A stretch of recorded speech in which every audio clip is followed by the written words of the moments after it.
Hi, I'm Dr. Eric Westman, and this is the Keto Made Simple podcast. Oh, have you found all of these different sparkling waters?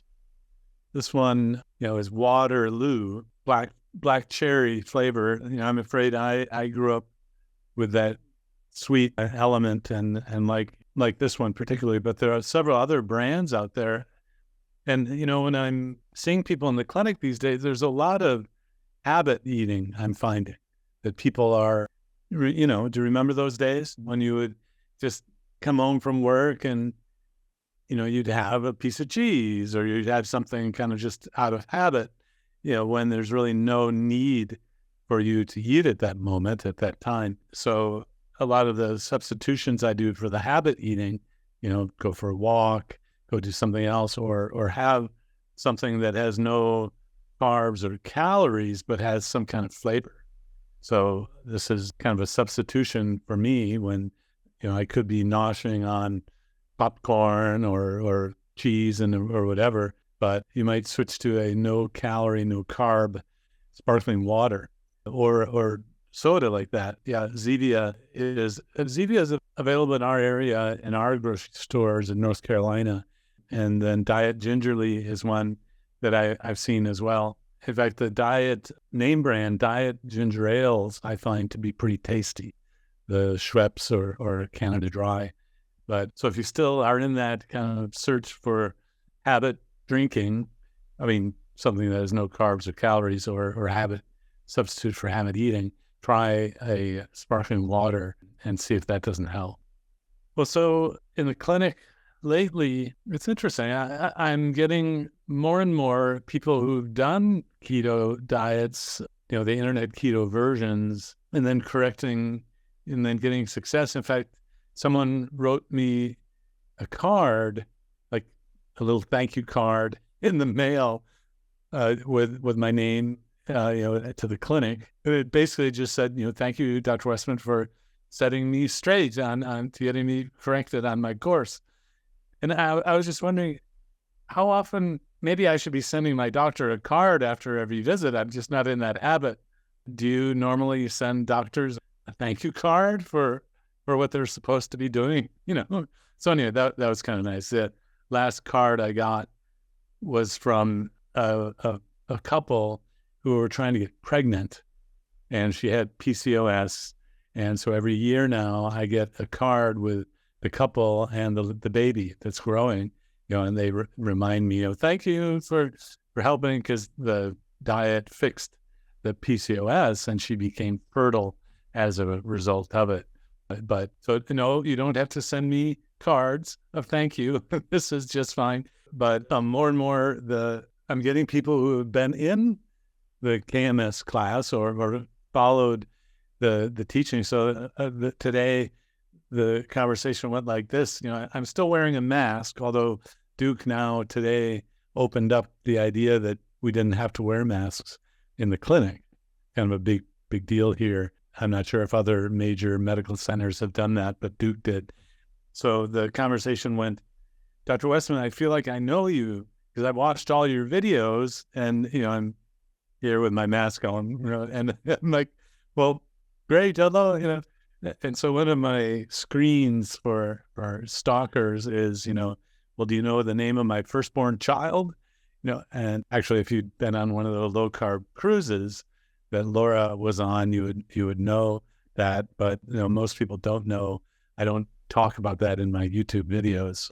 But in this case, the things I can't figure out through the internet or, even with you all is if you have a blood test abnormality that we've never checked.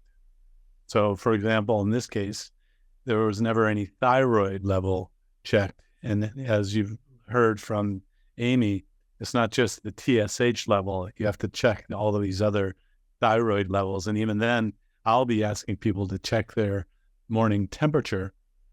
If the temperature is super low, you can be justified in using, if the temperature being low is a manifestation of low thyroid, you can be justified in using thyroid replacement in that case. But so I can't check your thyroid at a distance. The other things that I learn when people learn it and things aren't working, but they come into the clinic, things like being on medicines that are problematic, or things you don't think are food or drinks, because I ask people, I say, write what you eat and drink over a typical day. And so recently we sleuthed out that someone was having sugar-free gum all day long.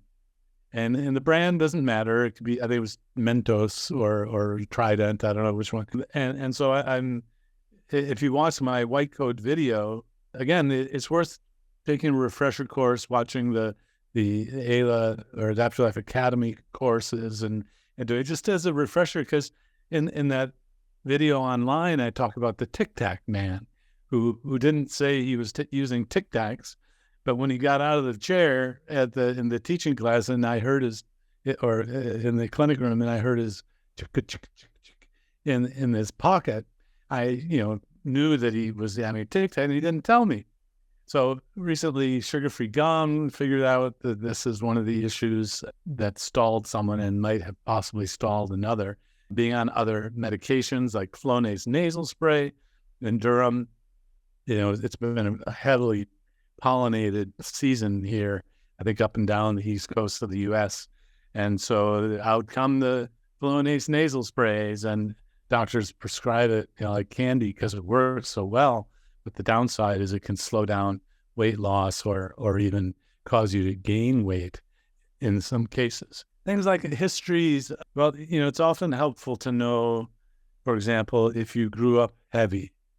And I talk about that in one-on-one in different ways. And what I've learned is that if in a pilot study we did, if you grew up heavy, for example, your parents put you on Weight Watchers when you were 10 or put you on some diet. Some people tell me my mother sent me to the doctor when I was 10 to go on pills. And, if you're in that category, it may be that you need to be super strict away from carbs, for a month at a time for it to work. So we learned that some people are knocked out of ketosis for 2 or 3 weeks just by one carb meal. And, I know it's not fair. and we teach, well, you get back into ketosis every 2 to 3 days, maybe. Well, that's for folks who don't have lifelong weight issues. In fact, I think the first teaching about that came from diet doctor from himself, Andreas Ehrenfeld, kind of taught that after 2 or 3 days, you would get back into ketosis. But that's for people who are otherwise normal and not on diabetes medicines and not having long weight histories, of lifelong issues with carbs. So just be super strict. And anything you put in your mouth can potentially count. I was reminded that someone told me through the years that the multivitamin made them hungry. And so the only thing we could sleuth out, the only change in this certain case was a multivitamin. And when that was stopped, the hunger went back down. Other things that you might not suspect causing hunger is exercising. And it's as if everything I was taught is really the opposite. So you don't have to exercise to lose weight. I know that. And in fact, exercise can cause you to have more of an appetite and cause you to gain weight if you're not careful with it. Even though it's supposed to have you lose weight, it actually can make you gain weight. Remember, you're not supposed to eat fat, but we tell you to eat fat, and you're not supposed to have salt, but we tell you it's okay to have salt. So it's confusing to a lot of folks. And often what I do is I just put my detective hat on and listen non-judgmentally to what changed.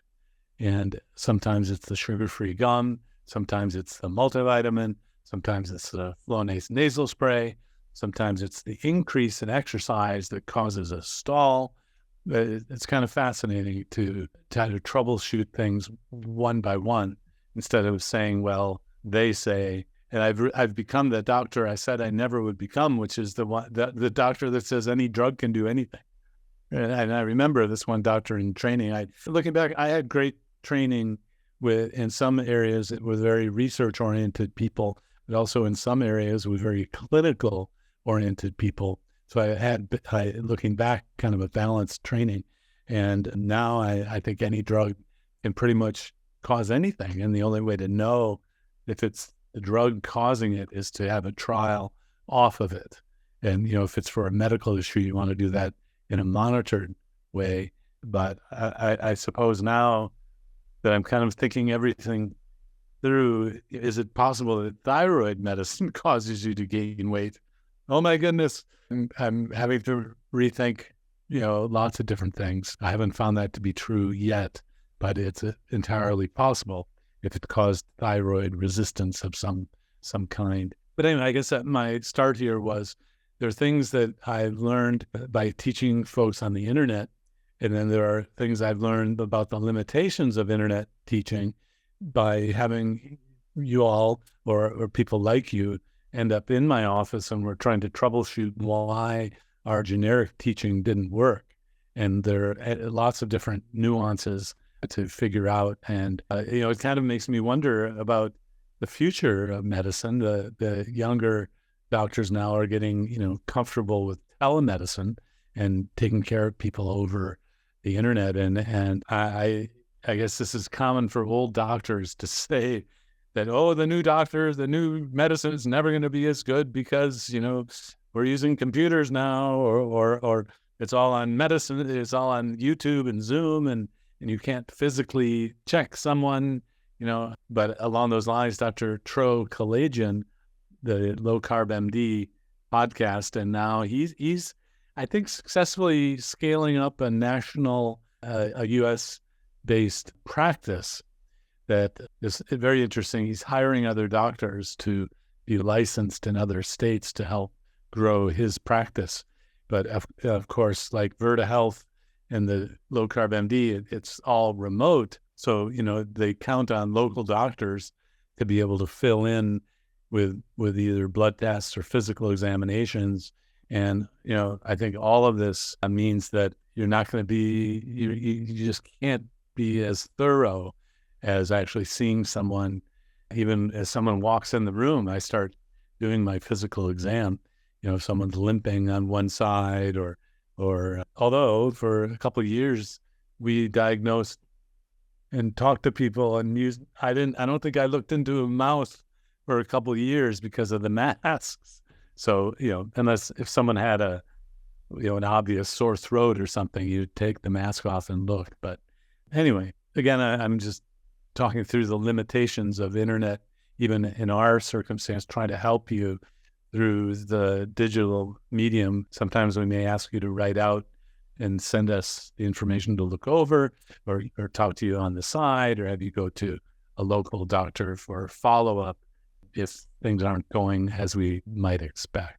But I think everyone is signed in who's going to be signed in today. Thank you, Deborah, for also discovered that glucosamine has 2 carbs. Yeah, well, and the folks who come in with literally a dozen vitamins and supplements, I make them line them up on the table, and we go through, look up if there are any carbs. If you're taking 20 pills a day and each one has half a carb, possible as a filler, half a gram, then that's going to be 10 grams from those supplements. And I know Jackie Eberstein was on, and I was able to listen to a bunch of what she said, and she laughed when she said, yeah, I tried to tell Eric that he really needs supplementation. The diet's not good enough. And I laughed. I have a higher standard than a doctor who's out in practice who can just say you need this because. So, and yet that higher standard might not be the best approach, right? So I'm glad she pointed that out. And, but in Dr. Atkins' last book, the Vita Nutrient Supplement, the Nutrient Solution, which Jackie helped with all those protocols in there, I know that book. I have it on my shelf, and all of these different protocols were not all clinically tested. So although 20 years seems like a blink of the eye at times, it took 20 years, till today to get the low carb diet to a level of credibility so that you're seeing new products being put out there on the grocery store. So can you imagine if I got distracted by trying to study every little different supplemental protocol that they had in Vitanutrient Solution, I would have been distracted by so many different things. But I think it's reasonable to, if you're having difficulty or you have a specific medical issue, to use that information and to test it out. But I'm just not, as Jackie said, I'm just not trained in that sort of mentality that the food isn't enough. You always need to add something back in. Well, I'd like to switch gears just a little bit. There was, I think, a really important paper that came out recently, or within the last year, and it really didn't get much emphasis or any play in the press. But the paper I'd like to talk about is one done by the Stanford group. And for those of you who don't remember, or I probably may have never told you, I'm an undergrad major from Stanford University. And, I studied way too much when I was at Stanford in college. But Christopher Gardner, who's at Stanford, is reasonable, typically unbiased nutrition researcher, although he will get up and say, I declare, I'm a vegetarian, but I'm willing to study other diets. So Christopher Gardner and his group published a paper last year, and the paper title is called "The Effect of a Ketogenic Diet versus a Mediterranean Diet on Glycated Hemoglobin in Individuals with Prediabetes and Type 2 Diabetes Mellitus." So they then called it the Interventional Keto Med Randomized Crossover Trial. Okay, what does that mean? Well, a crossover trial is when you take the same people and you make them do 2 or however many different protocols themselves. So in this case, it was a keto diet, and they called it a well-formulated keto diet, really kind of based on the Verta model of what it is. So protein coming first. It's not some bizarre internet keto version of it. And they randomized people, the same people, to get either the keto diet or the Mediterranean diet, and then put them over onto the other diet pattern. The strength of this kind of program is that you're using the same people, and you're controlling for their own differences. You could randomize 2 different groups, but you typically need more people if you do a parallel design randomized trial, not using the same people. So it's a pretty interesting sort of methodology in the clinical research world. So what they did is they took 40 people. And, when you think about it, that's not a whole lot of people. The Women's Health Initiative had 40,000 people. Can you imagine doing a study? It's like a business operation of that many people in it. So this was only 40 people, and having 40 people do 2 different diets, if you get a change, that shows that what you're doing is pretty powerful. And then if you can see a difference between 2 groups with only 40 people, that means there's a big difference between these two groups. And very unusual to see a study this small looking at 2 different diets. But nonetheless, they did it. And I'm finding that in many ways, I'm becoming the critic of diet studies. I mean, I want to be, because even this group, which is one of the best clinical research groups in nutrition in the world, made a few errors they're not trivial, and yet within the nutrition world they're thought of as one of the guru centers. So this is Christopher Gardner is the first author on this paper, the Interventional Keto Med Randomized Crossover Trial. So you take 40 people, they're over 18. The other interesting thing is they are now looking at pre-diabetes. And of course, this has to happen, but it's happening excruciatingly slow. So we can fix type 2 diabetes. Yeah, papers on that. Well, it's taking 10 years then what about pre-diabetes? And so now it's going to take another 10 years to go from, if it's good for pre-diabetes, maybe we can stop pre-diabetes, in preventing all of these things, which of course can happen. But to have the researchers going backwards from fixing diabetes, then fixing pre-diabetes, and now how about we put just real people, healthy people without disease on it, maybe we can prevent prediabetes. And, it's going to, but it will just take a decade or so of research because it's so slow to write the grants, get the studies done, and publish them, et cetera. So here, putting people on either the what they call the well-formulated keto diet versus the Mediterranean diet, or Med Plus, they call it. So one limitation that it's only 12 weeks. But if you see changes in 12 weeks, that's pretty amazing. It's short-term, but you don't need very long. And then they talk about the similarities between the diets. The measures they took were ones related mainly to the glucose side of things, the blood glucose, the insulin, hemoglobin A1C, that sort of thing. And so actually it was Tro Kalajian, the low-carb MD clinical doctor, who contacted me and said, Eric, they made some it wasn't a fair fight. And Tro, if you know him on Low-Carb MD podcast, he says things like it is. He's pretty much unfiltered. And, he said they were studying this, and it was like there was an arm, the arm was behind the back, and it wasn't a fair fight. And I started to look at the paper a little differently, and it was true. So they're looking at diabetes outcomes, but they stopped the diabetes medicine for the keto group, and they didn't stop the diabetes medicine for the Mediterranean group. So this would be like saying, we're going to give medicine to the Mediterranean group, but not give medicine to the keto group, and see how the diabetes is, even though we're giving diabetes medicine, keeping them on in the Mediterranean group. And Tro pointed that out very quickly. And oh my goodness, it's true. Their rationale is that doctors, when they provide keto diet training, cut out the medicine.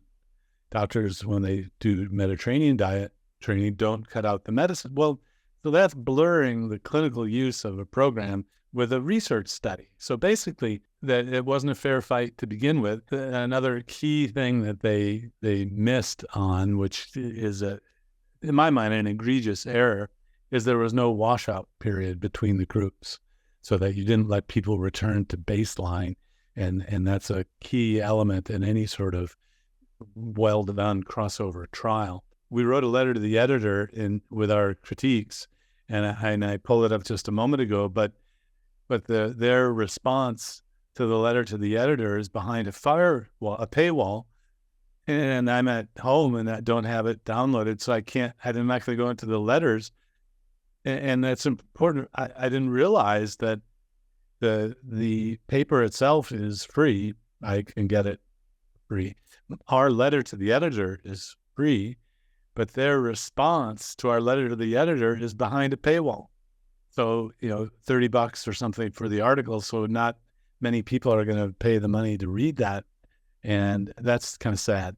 If the letter that we wrote is free, the rebuttal should be free in my mind. But, it has to do, journals make money by charging for folks. So in this study, they had a nice figure, which basically they randomized people, had them to the two groups, followed them up and took the measurements. When you look at the data results, kind of people were following the different diets. There were people with ketosis and the keto diet. That was great. So they're, making sure people are actually following it. And this was at home. The figure where they show the actual kind of summary results is that both groups had a reduction in A1C.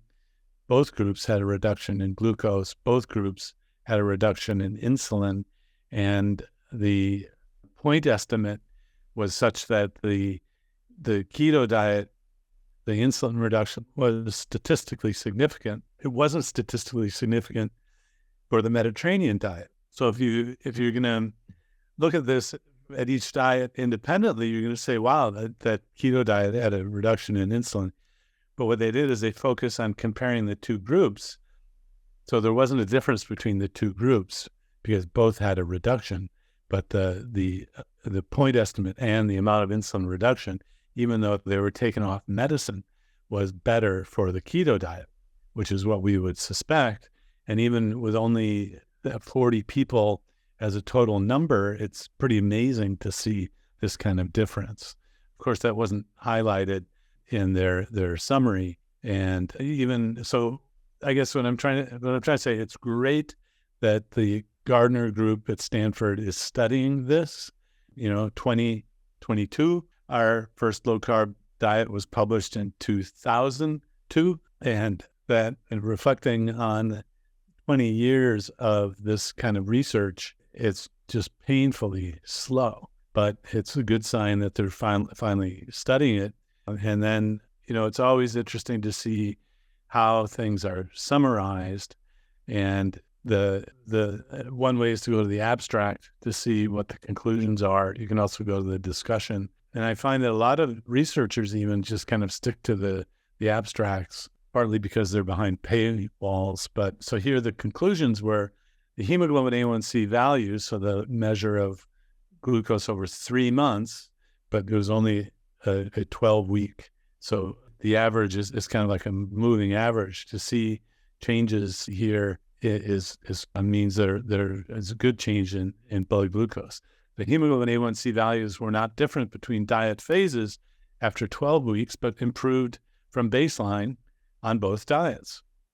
So, if I was writing this, I might conclude and write it that both diets had improvement in hemoglobin A1C, but there was no difference between the groups. So why would you write it? Hemoglobin Cs were not different between diet phases, but improved on both. So anyway, it's just interesting level of emphasis. And then it says likely due to several shared dietary aspects, which they didn't really prove that at all. And then the keto diet, I'm just letting a couple people in, led to a greater decrease in triglycerides, but also had potential untoward risks from elevated LDL cholesterol. Where have you heard that before?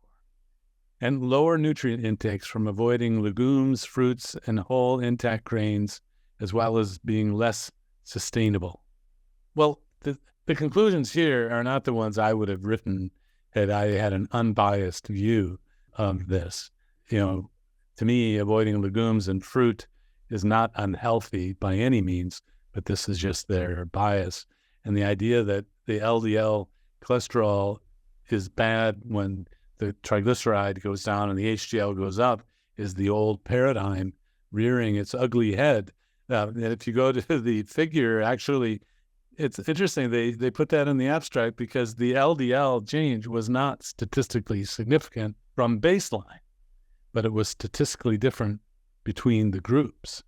So the very interesting cherry picking of statistics from baseline to follow-up or between groups to basically make the case that keto diet, even though it lowers A1C, you might have that LDL reduction. But it lowers triglyceride and actually it raises the HDL as well. And that's what was in the figure too.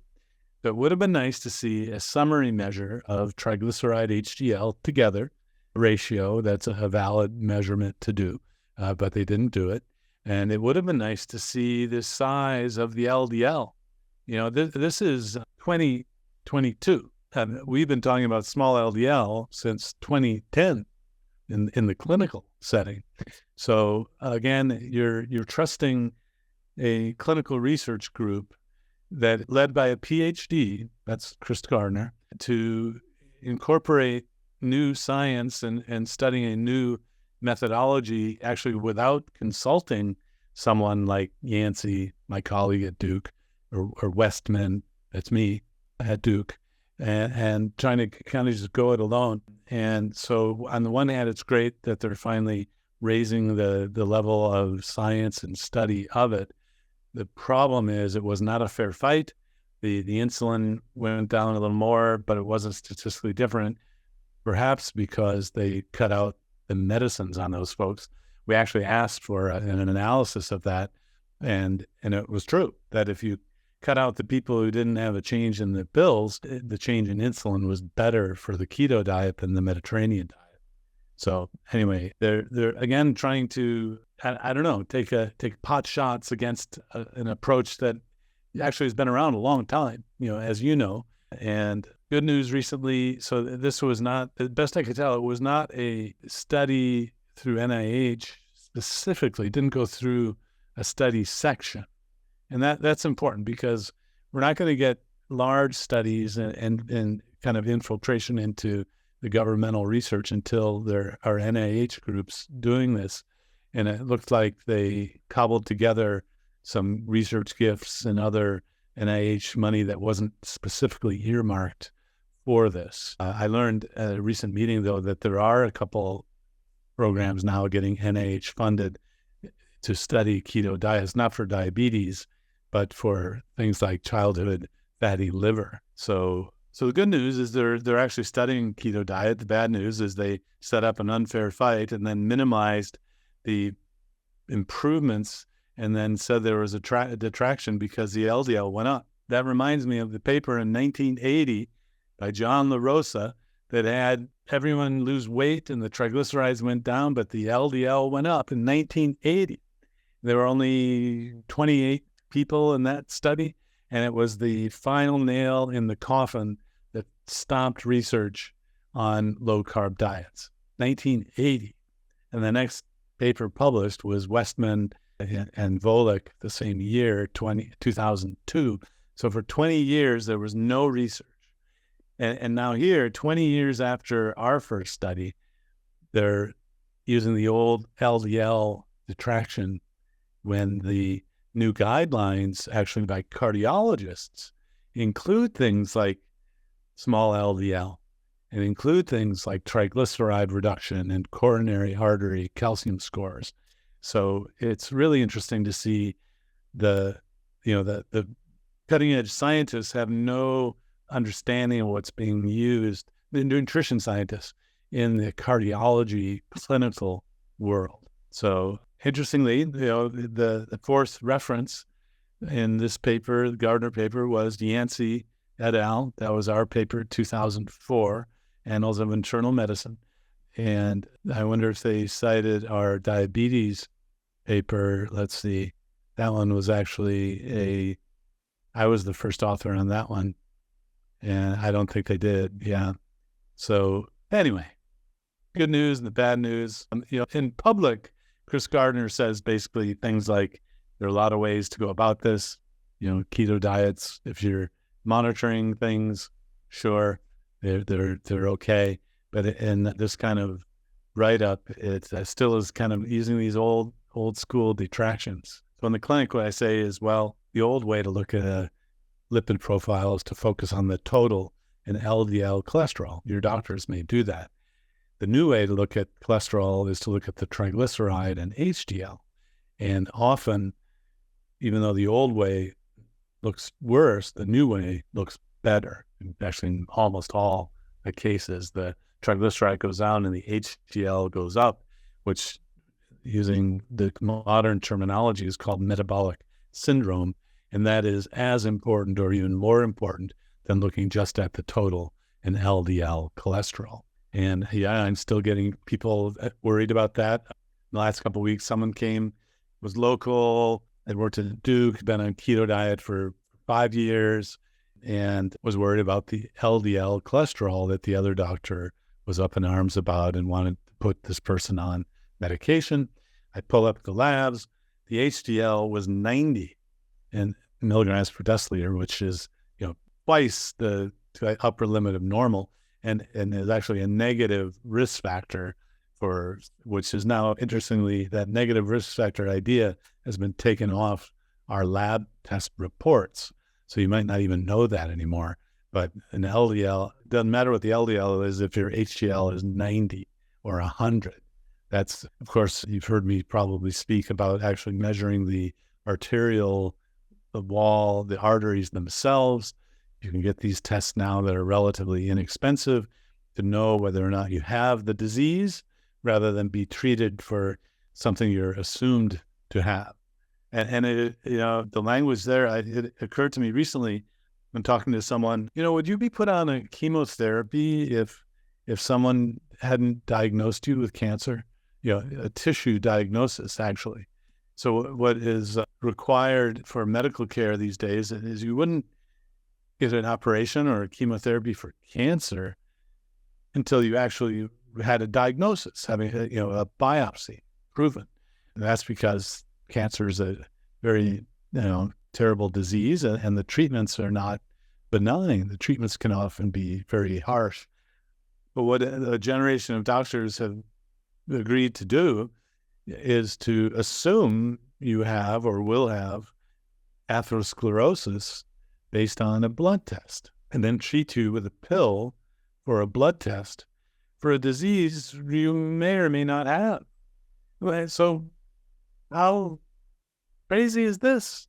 That we're, if I'm an internal medicine specialist, I see a blood test, LDL is elevated. Well, I need to put you on a pill for the blood test. Well, why are you checking the blood? Well, to reduce your chances of atherosclerosis, hardening of the arteries and narrowing of the arteries, same process.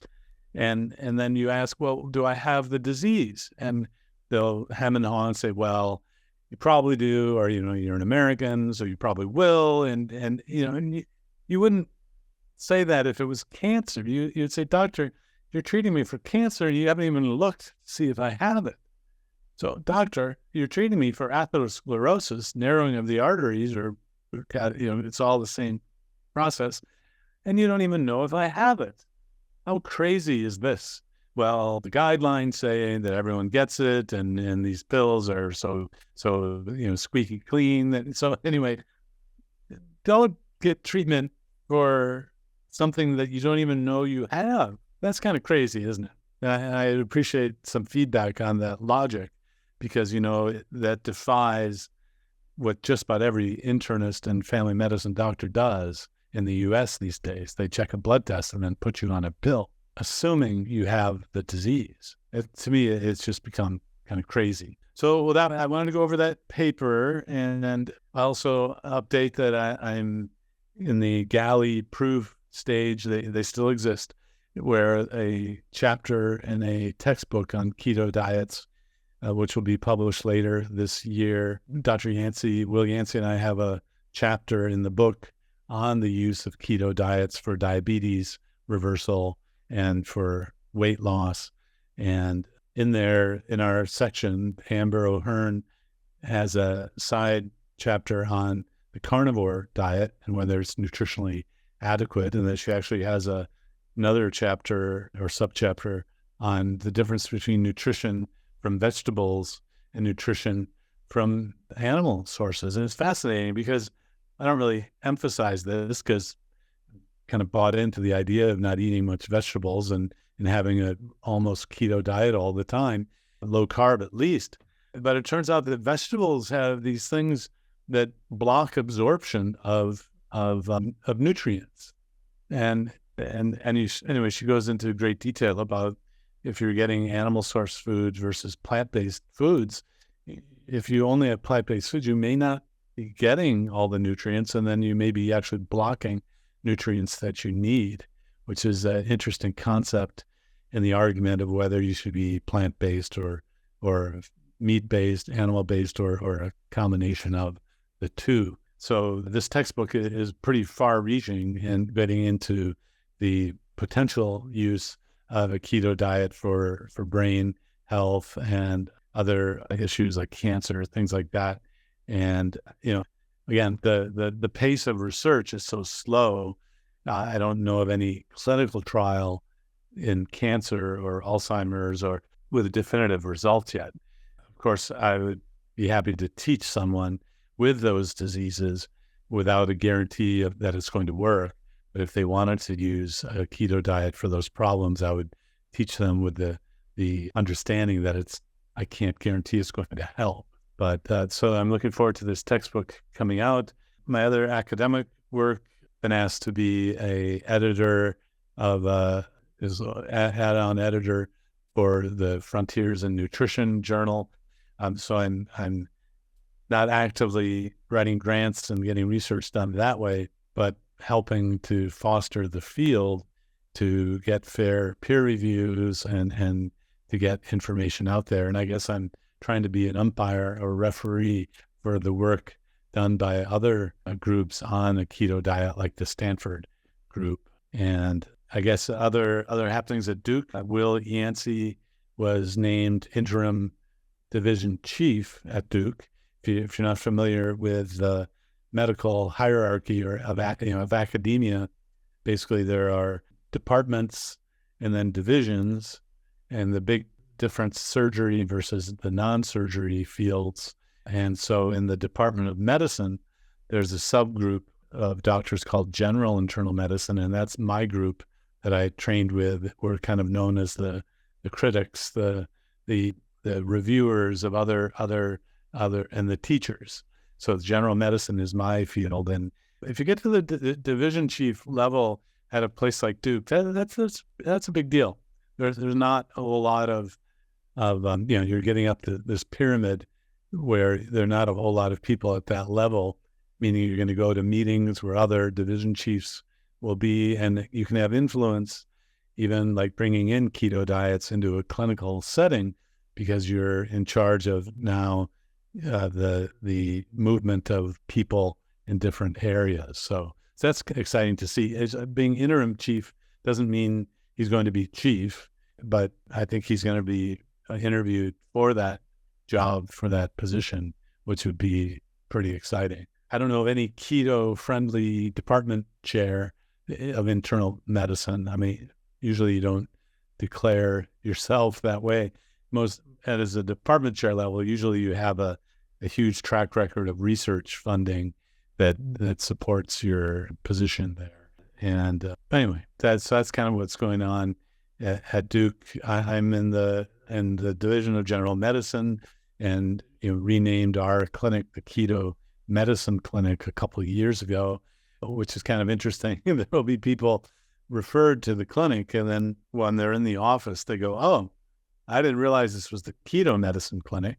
And then I explain, well, not to worry, I have other tools in the tool chest, but I like to emphasize the keto diet because that's what we've been studying and using clinically for over 20 years.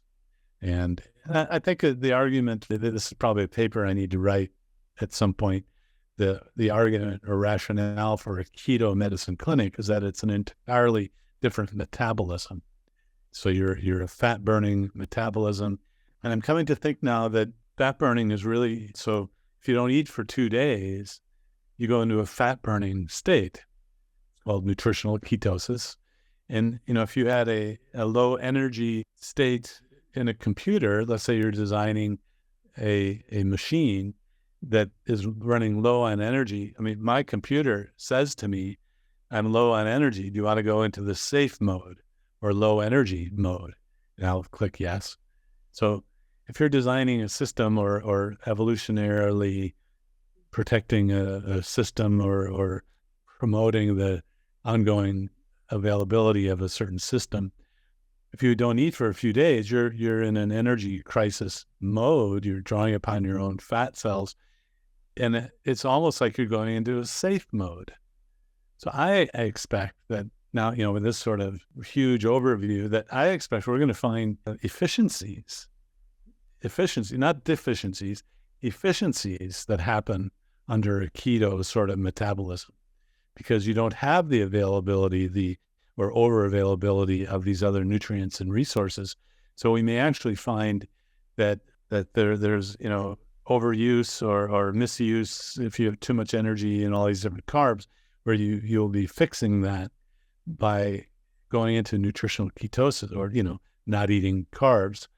And so there's an old brainstorming idea where you just turn everything upside down, and in a way that's kind of what I'm doing here. But it kind of makes sense that if you're out in the wild and there's no food around, you're going to want to economize the nutrients that you have and make economies, efficiencies in your entire organism, because you just don't have access to all the things that you do. So anyway, that's kind of my mindset now, looking at things. And in fact, going to fat burning has already fixed an orphan disease called McArdle disease. It's called a glycogen storage disease. And the people themselves figured out that they were all being able to walk up hills where they couldn't before. And they kind of banded together in an internet group. One of the so far the kind of miraculous success stories of people doing a fat burning sort of diet. The muscles run on fat really well, but the medical people forced people to eat carbs and stopped the fat burning in this disease. So, and even the medical world, our local Duke experts on McArdle disease aren't interested in fixing it by diet. This is going to blow your mind. When I went in and said, look, these people, they're better. They're not eating carbs. And with your disease that you're studying at Duke, you can fix them by changing the diet. And they were like, well, we're studying a genetic treatment. There's a gene treatment, gene company. Then they're trying to insert the gene into the broken cell to fix it without regard to what they're eating. Like, okay, what are the ethics of this? So that you now know about a dietary treatment that could possibly fix someone, but they're coming to your center and you don't tell them about the diet, but you put them on a gene therapy study. Oh boy, I haven't really thought about how, you really ought to give people a choice. Do you want to try to fix this just by diet alone, or do you want to come enroll into one of our studies? So that took me by surprise when I had that discussion with the doctor research investigator on McArdle disease. I thought they might actually be curious and want to spread this knowledge among their people, but they're funded by a genetic company. Fix the gene. And this is the common theme with, well, the drug company is funding me to study a drug on diabetes. Why would I want to put them on a diet for diabetes? So don't expect academia, where they're trying to find the mechanism and give the drug and find the gene treatment, to embrace the business of research. Don't expect them to embrace something like this, because this doesn't require drugs, just changing the food. I know it's kind of crazy, but that's the state of the world we're in today. And I guess if there's a book that we should have for a book club, the first one, I think it should be this book, either Salt, Sugar, and Fat, or why not two? Salt, Sugar, and Fat by Michael Moss, or the one that just came out last year called Hooked, Hooked, meaning we're all hooked on processed food, ultra-processed food and sugar. I think that would be a great kind of group book to read. It's not too technical, and it actually, in Hooked, I'm halfway through, they're telling the story of the attempts to sue the McDonald's and other ultra-processed food manufacturers. So if you want to kind of learn about addiction and ultra-processed food addiction, and then get up to speed with modern legal attempts to curb the provision of all this crappy food to everyone, Hooked might be a good book to start with. Maybe I'll propose that, and maybe Lisa, you can ask if people want to do that. A book group would be, I don't know, every 6 months we agree to have a book. Yeah, so not like every book of the month club. That I don't know if I could keep up with that one, but periodically we all agree to read a book, for those who can, or listen to it, and then we discuss it, and in a kind of roundtable way, and you could just raise your hand and ask questions. Who knows? Maybe we could even get the author of the book to come be a guest. We've done that with Gary Taubes. We've done that with Nina Teicholz and other people. I don't know Michael Moss personally, but that'd be kind of cool to even kind of interview the author.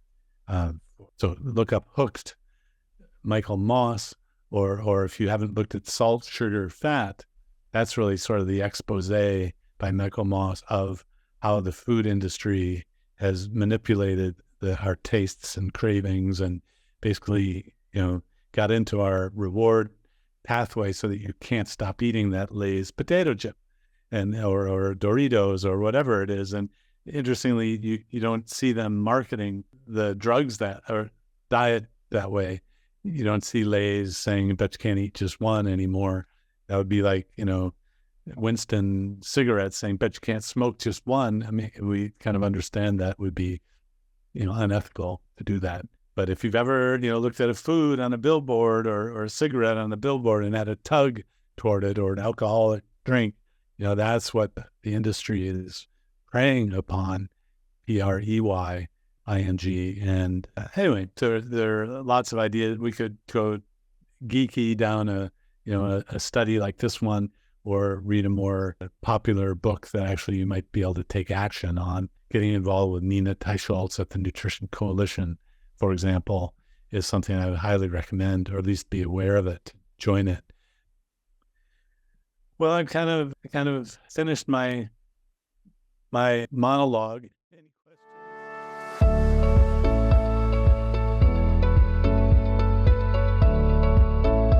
If you enjoyed this video, be sure to like, subscribe, and hit the notification bell, and check out adaptyourlifeacademy.com.